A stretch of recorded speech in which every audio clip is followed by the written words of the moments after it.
Короче, тепло вполне. Надо бы еще досок найти. Туда лезть я точно не хочу больше. Хотя не знаю, если прям совсем критическая ситуация будет. Хорошо. Эй. Стоят и греются. Портфель уже пару искорок получил вместе с доской.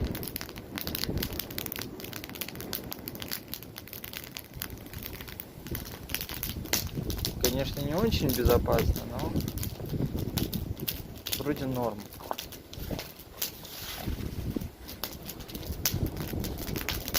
О, нормально так.